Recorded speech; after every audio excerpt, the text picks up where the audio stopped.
bienvenue à tous sur une interview de la chaîne YouTube C'est mes soins, qui n'est pas qu'une chaîne YouTube, mais qui est aussi un site internet sur lequel vous trouverez de nombreuses ressources gratuites ainsi que mes prestations en tant que professionnel.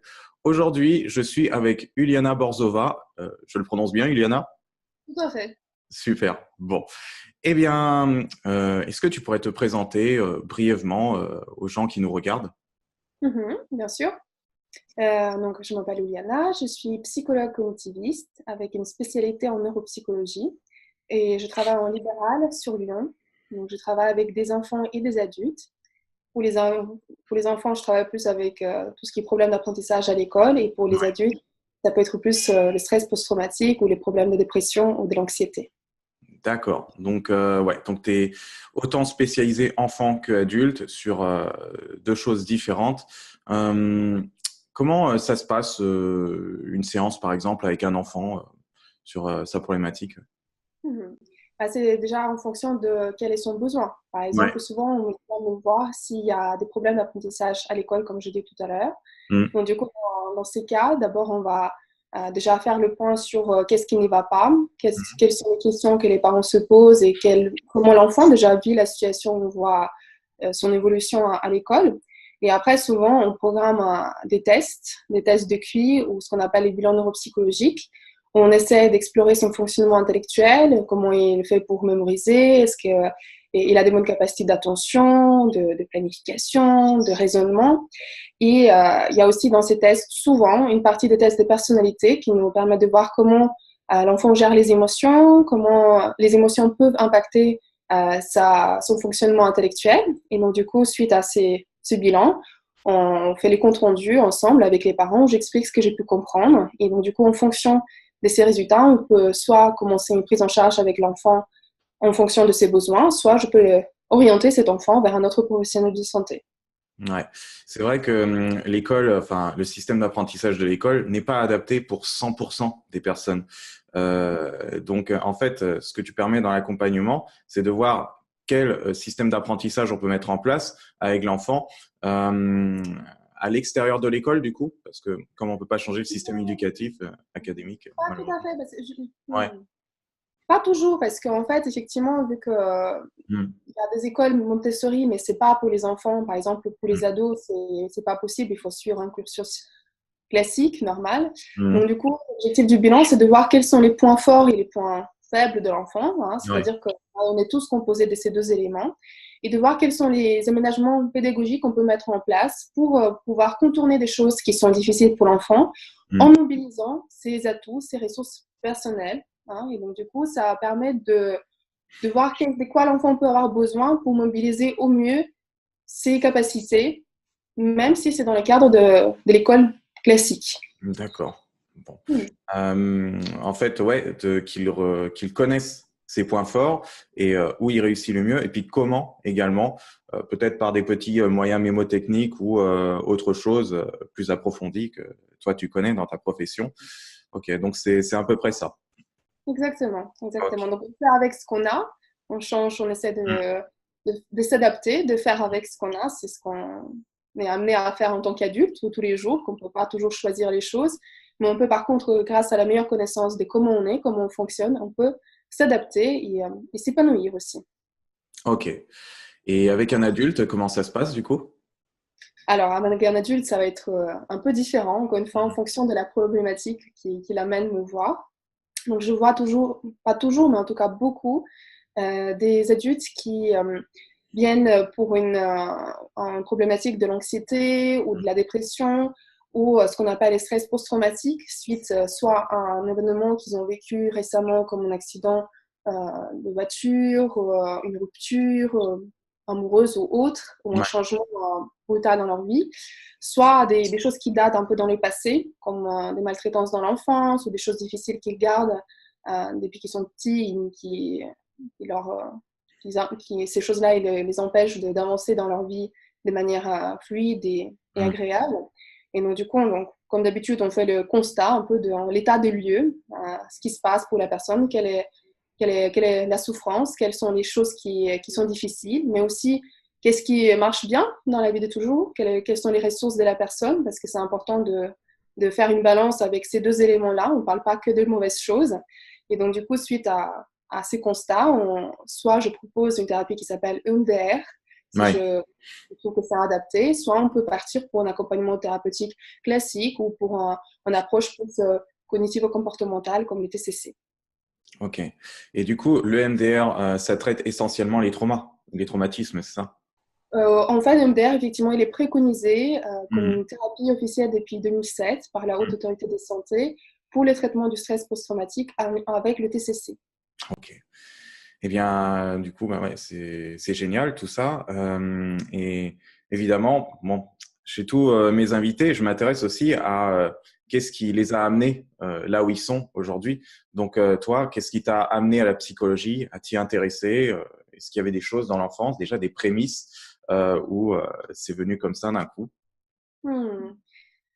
Ouais, donc j'aurais bien aimé dire que ma première motivation, c'était parce que je m'intéressais à la psychologie, à toutes ces choses qui font partie de ce métier. Mais Hmm. c'est vrai qu'à la base, j'ai pensé que la psychologie, c'est un domaine dans lequel, dans les études, on n'a pas de matière scientifique, on n'a pas de Hmm. mathématiques, de biologie, ce qui était toujours un peu un point faible pour moi à l'école. Donc, du coup, mon choix n'était pas très mature à la base. Hmm. J'essayais plutôt d'éviter quelque chose plutôt que d'obtenir. Hmm. Mais j'ai découvert donc du coup ce que c'est la psychologie et notamment la biopsychologie, la neuropsychologie qu'on a eu en deuxième année. Et ça m'a beaucoup plu. J'ai trouvé ça passionnant Hmm. de voir qu'en fait, nos comportements, nos émotions, nos pensées, bah, ils sont en grande partie déterminés par la chimie, par des choses qui se passent dans notre cerveau, par les connexions entre les neurones.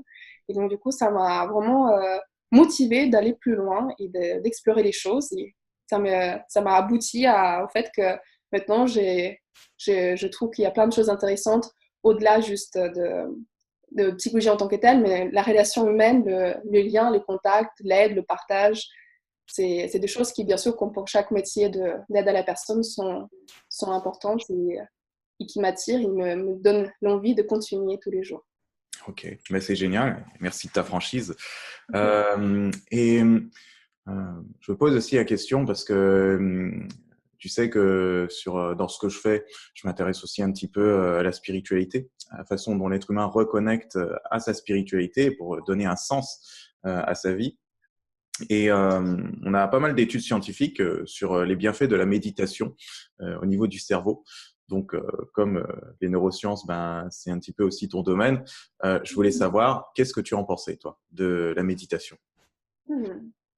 Bah, comme tu peux dire qu'effectivement, il y a beaucoup d'études qui ont été déjà faites, qui ont montré que concrètement, il y a quelque chose qui change, qui se modifie dans notre cerveau grâce à cette attention consciente qu'on porte à ce qui se passe, que ce soit à l'intérieur ou à l'extérieur de nous. Et on apprend à ne pas juger, ne pas réagir ou surréagir à ces choses-là. Donc, dans mes connaissances, la méditation permet donc du coup l'activation du cortex préfrontal, donc c'est cette partie du cerveau qui se trouve en avant, hein, donc, au niveau du front.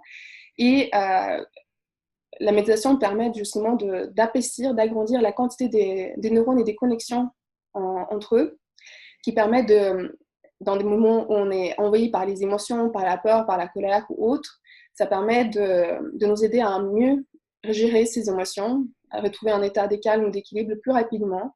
Et justement, grâce à la méditation, il y a une autre partie du cerveau qui devient plus petite, c'est des amygdales, c'est une partie du cerveau qui est responsable justement pour notamment l'émotion de la peur, mais pas que.